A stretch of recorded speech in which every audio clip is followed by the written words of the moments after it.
Welcome to Advantaged and Alloy Partners podcast. I am Drew Beechler, VP of Marketing here at Alloy Partners, and your host of Advantaged.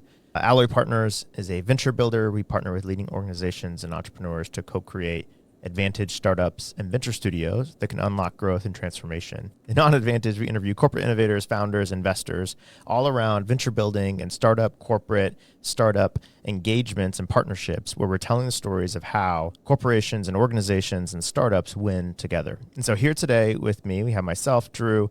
We also have Mamta, Elias on our venture build team here at Alloy, and a very special guest, Donna Parker, the director at the iCubed Center for Clinical Research Innovation at DCRI. Thank you so much for joining us, Donna. Thanks for being here as well, Mamta. I'm really excited about today's conversation. For those who are unfamiliar, which maybe unless you're in the healthcare space, they probably are, but could we start with maybe what is the history of DCRI and how DCRI came about, the tie to Duke specifically? Sure. The DCRI, or the Duke Clinical Research Institute, was established in 1996. But the way it came about is much like a lot of other large sort of social inventions. It was the perfect storm of the situation at the time. So there was sort of this mixture of people who were forward thinking, and also the beginning of the fascination with data and the use of data to look at populations. And so at Duke Health, Duke School of Medicine, now famous cardiologist named Robert Califf was working and really experimenting with what might it look like to look at full population and analyze what the impact of a stent or another device at that time would be on a large population, and then how would that translate to an individual. And so they started to pull all this data together, and it was a Duke cardiology database, and that was established. And then they started to say, why don't we work with pharmaceutical companies who have never worked with academics before to do large clinical trials? It was finally established as an actual institute at this School of Medicine, like I said, in 1996. And Robert Califf, just for a little bit more history, he went on to do 2 terms as the FDA commissioner at the national level, first under Obama and then under Biden. And he is now back at Duke helping us continue to think in a forward manner. So that's the history of Duke Clinical Research Institute. Many other academic centers have tried to emulate that, and some have done a good job, but none have gotten to the sort of scale and size that we have. So we are the largest academic research organization in the world today. Tell me more about your background, Donna, and how you came to DCRI and what your role is there at DCRI. Yeah, my academic background is in public health. But I worked at the University of North Carolina for a number of years doing medical research. And then about 9 years ago or so, I came over to the Duke Clinical Research Institute, and I worked on a bunch of trials in all sorts of therapeutic areas for many years. But I started out in a pediatric clinical trial looking at the impact of the environment on children's health. And then from there, I've done a number of other roles at the DCRI and got this reputation, I think, for as a change maker or a disruptor, maybe. Some might call me that. And so did, a couple of strategy type roles. And about 1.5 years ago, I started my current role as the director of operations at iCubed, which stands for Imagine, Incubate, and Ignite, and it's the Center for Clinical Research Innovation at the DCRI. Let's talk more about iCubed specifically. I'd love to hear what was the impetus for the creation of this, and what is the overarching mission and kind of vision around why iCubed really? So iCubed was established for a few reasons. Again, thinking about those social inventions that happen when all of these sort of factors come together to create something. This similar thing happened for iCubed, and in that there was this idea that clinical trials today have become too slow. It takes forever to get a drug to market. They've become too expensive. It's close to $1 billion for one drug to get to market. And it's not inclusive. The only 5% of the U.S. population is even invited to participate in a clinical trial, eligible. And so the idea that's unacceptable and really should be unacceptable to everybody. It's those conditions. And we wanted to change that. And who better to do that than the folks and the individuals and the leaders at the DCRI who have, as I mentioned earlier, they're pioneers in this population health space, in this clinical trial space. And so it was assumed at the very highest levels of Duke that DCRI has so much information, so many people who have this wealth of experience and knowledge, and they've come across problems in clinical trials for a very long time now and have solved them. And what would it be like to support the commercialization of some of those solutions outside of the DCRI? And so the goal of it is to support the external commercialization of ideas and solutions to problems that we have found over the years at the DCRI. Thanks for joining us, Donna. Good to see you today. It won't be surprising to you that we want to talk to you about how you work with startups and entrepreneurs and partners, because that's the role we occupy here at Alloy. So I'm curious, could you tell us a little bit more about how iCubed and DCRI work with entrepreneurs and innovators, be that internal to Duke or external? How do they fit in your process, and how do you engage them? What roles do they play? Yeah, so we have two pathways, essentially, two broad pathways and then many pathways within each. But the two pathways are we work directly with entrepreneurs within the Duke ecosystem. So that these might be Duke physicians or Duke staff members or Duke nurses who have solved a problem within the clinical research arena, and they've come up with, whether it's a product or a service, something that works already, that's already out there, that they have tested in their own world, and they have this idea and they want support commercializing it. And so we work with them to help identify, really hone in on what it is, what's their value proposition, what problem did they see that they were trying to solve? What is the solution specifically that they have? What is the market? Who's out there and who might purchase or want to use this product? What is the pricing strategy for that? How much will people actually pay? What does this look like in the real world? And then also looking at brand and funding and all of the components that go into starting a company or launching an idea. And we do that, Duke entrepreneurs across the board, primarily in the School of Medicine, but we've been also working more recently with folks in the School of Engineering. And that's within the Duke ecosystem. We also work with industry partners. So these are people from industry, and that could be a pharmaceutical company or a holding company, or it could be a device company. We also work a little bit with groups within the federal government. Obviously that's changing right now pretty dramatically. And we help them with if they have a clinical research idea that they'd either like to co-develop with us because we have expertise in the clinical trial space, or because we have thought leadership physicians who know how to run clinical trials in a certain environment. They would come to us and help either co-develop that product or test that product. A lot of times they come to us to come up with a roadmap for launching that product. And so we work with them in that arena. 2 follow-up questions. What does your IQ team look like? Do you have EIRs, and what is the support you provide the innovators, be them internal or external? That's a great question. And, one of the things that we did early on is we realized that we didn't have all of the answers, that we were actually helping look for those answers with our entrepreneurs.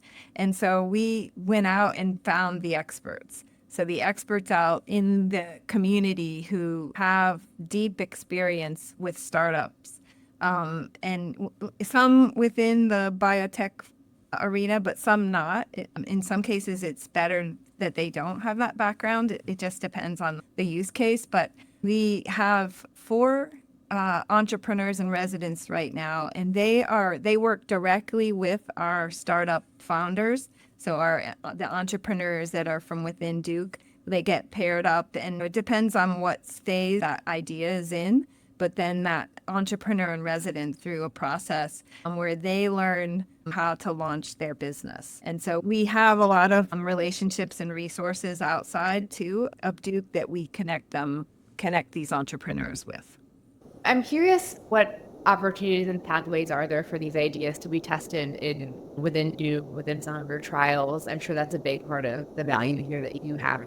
You come up with the ideas, but you have no place to test them as well. I'm curious what that looks like, or what are the flavors of the ways you can do that? Yeah, for sure. I think a lot of times, especially early stage companies might have a product that they would like to test in a clinical trial environment before they actually put it into a clinical trial. We have partnered with those companies to do sort of A/B testing a lot of times. So if a clinical trial is going on with a certain device, we can do a test alongside to see the difference and compare. And that's really helpful to these startup companies to be able to do that in what might be called a real world environment before they are actually out in the real world. If you can make some of that real with an example of what would be the type of idea that would come through, I think you're comfortable sharing, but I think it'd be helpful to know the flavors of solutions that you see. We've seen a lot of different flavors.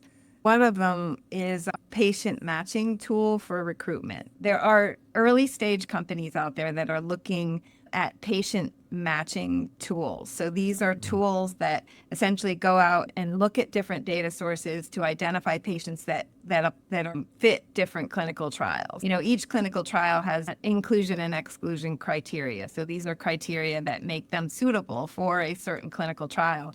And sometimes those patients are really difficult to find. And that is part of the reason why clinical trial is so expensive, just in general as a whole. But these tools can help identify those patients that would be suitable for a trial. And they also help individuals who are looking for therapeutics that are cutting edge, that they can match those patients up with those opportunities. And so we've been able to test that tool within a clinical trial at DCRI in order to prove validity. That's huge. A lot of startups hit the market and don't have that. So that's, I'm sure, really impactful. If it does end up being commercialized or spun out, they have some evidence going on. We know that's a big deal. Yeah, and there's a number of other examples that we can share, one of which is a data collection tool. So a lot of times, especially for decentralized clinical trials, so those are clinical trials that don't take place within a medical environment.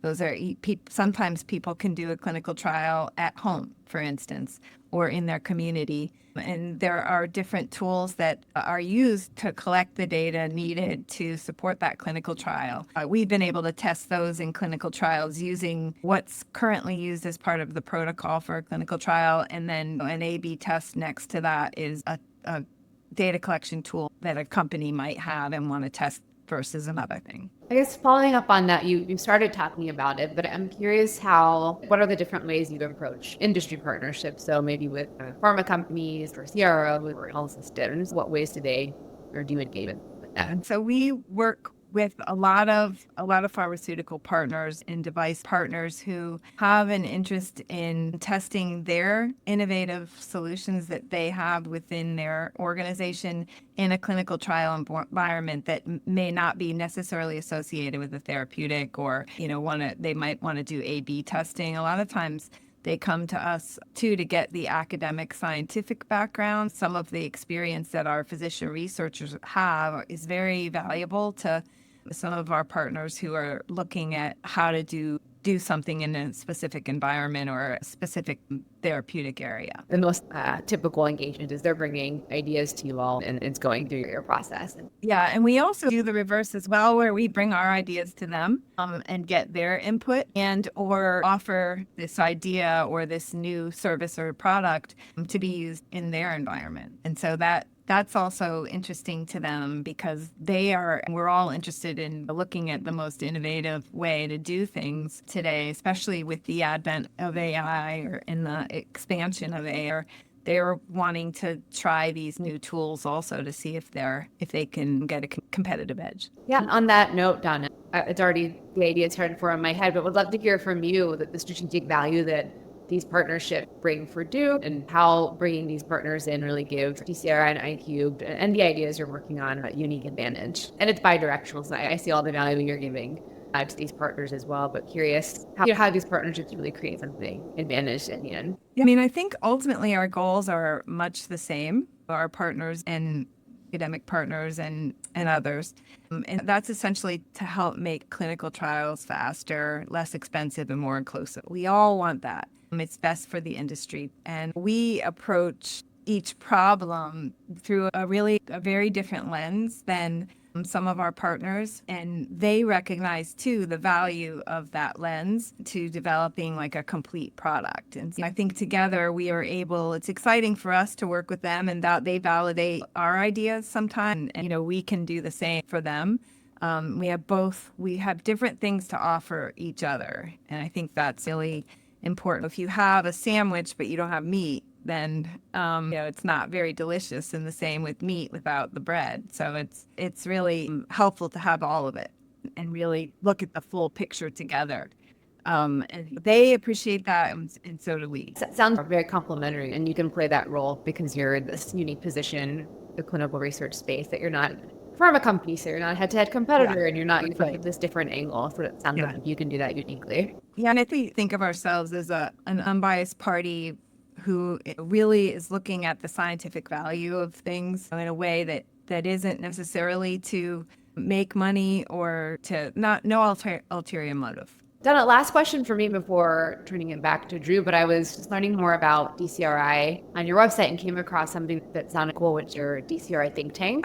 Sounds like you convene industry and patients and advocacy groups maybe even. So just curious if you could tell me more about those think tanks, what role they play, what you learned from them. Yeah, so we have think tanks that in there, it's a little bit different than what we do. Think tanks generally focus on the earlier stage. If you think about like innovation as a continuum, the think tanks are very early stage where we convene a group of experts in a field, and that those experts come from industry, those experts come from other academic organizations, they come from government partners or policymakers, and we convene a group, usually in person, sometimes virtual, and we actually drill down on a problem that, a societal problem generally, to try and understand it a little bit better and then start solutioning. And then a lot of times those ideas that come out of a think tank have the potential to become an R&D idea as part of iCubed, and we can take it further to the next level, which is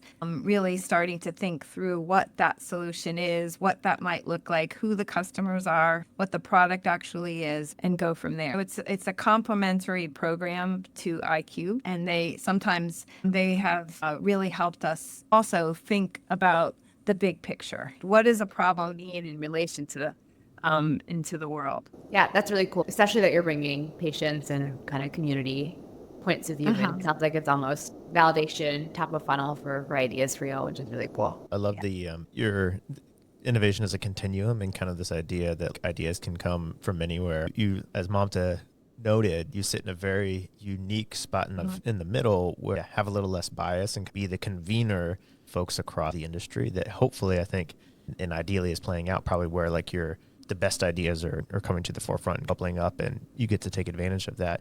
Just shifting gears a little bit away from your processes and how iCubed and DCRI works, but maybe just broadly, as we talk about healthcare and pharmaceuticals and clinical trials in general at the moment, what kind of like macro level trends maybe over the last couple of years are you starting to see that are impacting clinical innovation, that are impacting, healthcare as a whole, or maybe on the positive side? What kind of things are you seeing that you're most excited about kind of tackling or going to the future, or you think they're going to shift what we see over the next couple of years in the most dramatic ways? Yeah, this is a really exciting time it can be scary also, but it's certainly a really exciting time for a lot of industries, but specifically for clinical research and healthcare. We're seeing a lot of external movement and changes in how the country, the United States, is looking at healthcare and trials in particular, with the changes in the federal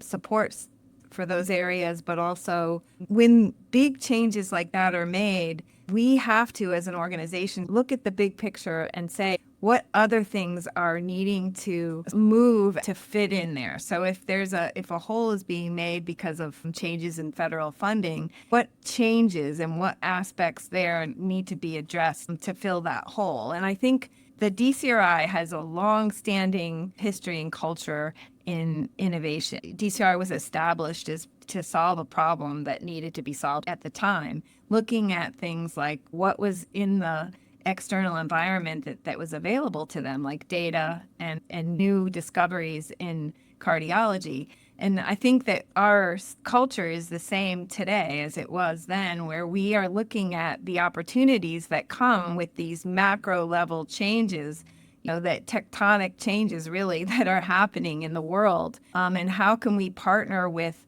organizations who, again, have the same goal as us, but they may go about it in a different way. And we've always done that. And we've always had industry partnerships. That's not true for a lot of academic institutions. A lot of academic institutions really shy away from that. And we have never done that. We've been very connected to those institutions our entire existence. And so we're just looking at what are those changes that are happening, and how can we approach them differently. I think just thinking about that a little bit, more specifically as an example, when COVID on the scene, I guess it was 5 years ago or so now, the clinical research environment changed dramatically. All of a sudden, we had everything went remote. If you remember back, I can remember the day that everybody was essentially sent home. We had 1,000 people coming to work every day, and the next day, nobody was in the office, and we had to adjust to that and figure out how to work effectively that way. And likewise, clinical trials had to adjust during that time, and that's when there was this advent of what we have referred to as decentralized clinical trials. And as a result of that change that happened because of COVID, and we have this whole industry that has cropped up that support these decentralized clinical trials, including things like wearable devices, different watches and other devices that can monitor data and transmit that automatically to a database for a clinical trial. We have things like telehealth and e-consent, things that you can do on your computer that before you had to come into the office to do. Today, we're delivering, investigational product, medications or other interventions. We're delivering them to people's home. We never did that before then. We're infrequently. We have AI-powered recruitment, something like I was referencing earlier. That these are all new things that came out of the COVID scenario, and that we're starting to see them stay and develop and expand as part of clinical trials. And so I think we're going to see something similar going forward with the changes in the funding level, the changes in the industry, the changes in the policy. And I don't think we're really clear what that's going to look like yet. We know there's a decrease in some of the federal funding. We know the FDA is changing rapidly how they're looking at approvals for different drugs and devices. But we don't know exactly how that's going to settle out.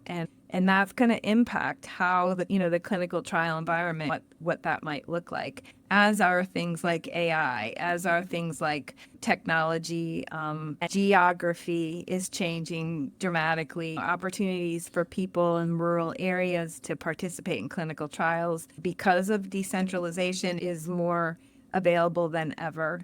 So there's a lot of changes that are happening out there. Mamta and I, just before this, were talking about some of our work recently around rural health and how that's becoming just even more of a pertinent issue at the moment. I think all of it goes back to the saying, I don't even know who originally said this, necessity is the mother of invention kind of idea, that it just breeds opportunities, or whatever the Steve Jobs quote as well, here's to the crazy ones, because they're the ones that believe they can change the world, because the crazy ones are the only ones who ever have. And I love all of those, but I think it highlights opportunity, and I think the people that can take advantage of it. One thing I'd be very curious to ask and to double click into, what are some of your kind of thoughts around and some of the work, if you're able to share, around AI in particular as it relates to clinical trials? This was a topic of conversation. We hosted an event earlier this year in New York and had a whole discussion around AI and clinical trials. I'm curious, kind of, how are you all thinking about it, and is it more hype over substance at the moment, or how is AI fitting into your mandate and kind of view of the future at the moment? Yeah, I think that AI was popular in clinical trials before it was AI. Yeah. That a lot of the work that we've done is around, is grounded in data. And in order for data Everything to be is grounded in data for you all. Yeah, that's it's right. true. Everything. Yeah. And in order for data to be useful, there has to be some kind of overlay of artificial intelligence. And so we have been doing that to some degree or another forever. And so there's change, sure. But I see it more of as an extension of what we've been doing from the very beginning. Another thing that's happening is there are protocol. We can now use AI to design a protocol for a clinical trial in ways that we hadn't done before, in ways that are much more efficient and actually meet the needs of the trial much better than the way we had done it previously. We're using AI for a lot of things like we talked about earlier is patient matching, governance materials. It's just, changing rapidly how quickly we can put something together for a clinical trial before we had to do manually. But there are a lot of areas where a computer can help and support and enable us to do things faster. So it is a huge part of our work every day. Donna, maybe as like a last question here before we roll off, what has been one of the biggest lessons that you've learned over the last couple of years, specifically with iCubed and some of the startups and the entrepreneurs and the ideas you've been working with, like that's been the most surprising or just the biggest recurring lesson that you see over a lot of the ideas that you're working on? So I think there are really two things that I've thought about recently that have really surprised me about the work that we've been doing. And one of them is in the sort of change management behavioral space. When you make a change, whether that's in technology and AI, and we're seeing it play out in the world right now, when you make a pretty dramatic change in process, there's much more to it than introducing that product or that process change. There's so much cultural and behavioral change that needs to happen, and it can't be rushed either. You have to really, people will change if they know why they're changing, but a lot of times we don't do that work ahead of time. We just roll out something and expect people to do it, and that doesn't happen. We really have to focus more on the why for people, and help them understand and go from there. And the other thing that I've learned really is that people don't want yet another piece of technology. They want things to be simpler. That's true. But just because you're introducing another piece of technology doesn't mean that makes their life simpler. A lot of times it actually makes it more complex, especially in the clinical trial industry where we have some sites and patients who are having to log on to multiple tools rather than simplifying by just picking up the phone and saying, answering a question. And it's been interesting. A lot of times our 21st century solution is a technology, and that's not what people want anymore. They want a lot of times connectors. They also want human involvement. They want someone to trust, and they want someone to help them understand. And I think in startups, and oftentimes we hear you have to make a solution that's 10x better than the current state. And even at that point, it's, 10x better and still simple and easy to use and is not an extra step. And we still look at the human element of new technology. And at the end of the day, people just want to solve the problem. A lot of times, too, behind some of the startups that we have, the most important asset that the startup or that company has is its founder. The founder is the sort of person behind it that helps fund the engine for that product, and that's a really important part of startup development is who is that founder and how can they move the needle further. And a lot of times it's about messaging and branding and communicating the value proposition, and that's going to be very human. Yeah, the best technology or the best product isn't always the winner. Even it's sometimes the best distribution, the best team that's getting it out there. Well, thank you so much, Donna. This has been just such a pleasure and incredibly insightful. I think both just to hear more about DCRI and kind of the work that you all are doing, your background personally, but kind of a little bit more on the state of clinical innovation as a whole today. For me, it's been incredibly insightful, and just thank you so much for joining us. This has been a true pleasure.